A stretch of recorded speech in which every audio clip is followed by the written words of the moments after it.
it started to make sense. We found out that there's something called the Corporate Equality Index. It's basically like a woke scoring system that companies have to follow. Well, who runs the Corporate Equality Index? The Soros-funded Human Rights Campaign. They're the scorekeepers. An international left-wing organization created a woke scorecard, and they're keeping score at your company. Here are some of the categories. Your company can get up to 25 points if you support an inclusive culture, like having trans bathrooms at the office. There's also a responsibility citizen category where you can lose 25 points if your company gives money to an organization that doesn't support the pride community. Like if they give to a Republican or a church, or if there's a Chick-fil-A in your lobby. And then listen to this one. Your company can receive up to 20 points for corporate social responsibility. So if you market to trans consumers, 20 points, baby, even though trans consumers make up like less than 1% of the marketplace. And here's where Dylan comes in. He's the new face of Bud Light, has marketing deals with Nike, Kate Spade, Crest. He's corporate America's trans ambassador who's just getting passed around to put points on the board, basically.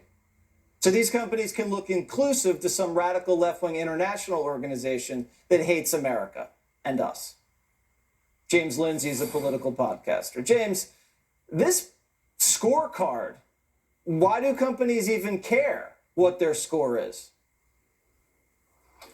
Well, this score is being used as a proxy for a bigger score, which is called their ESG score. You've probably heard a lot about that, the environmental social governance scoring.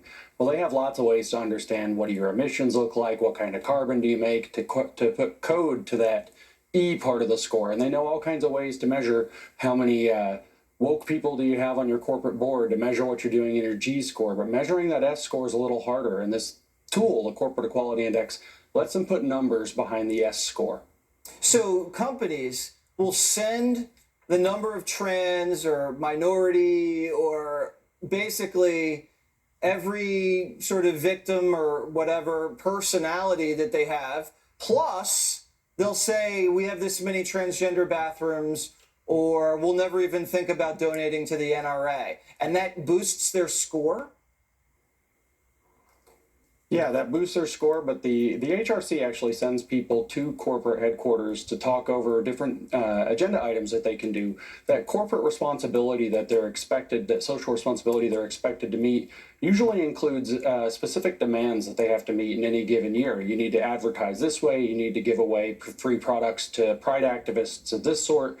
They have to meet certain demands every single year to get and keep that score.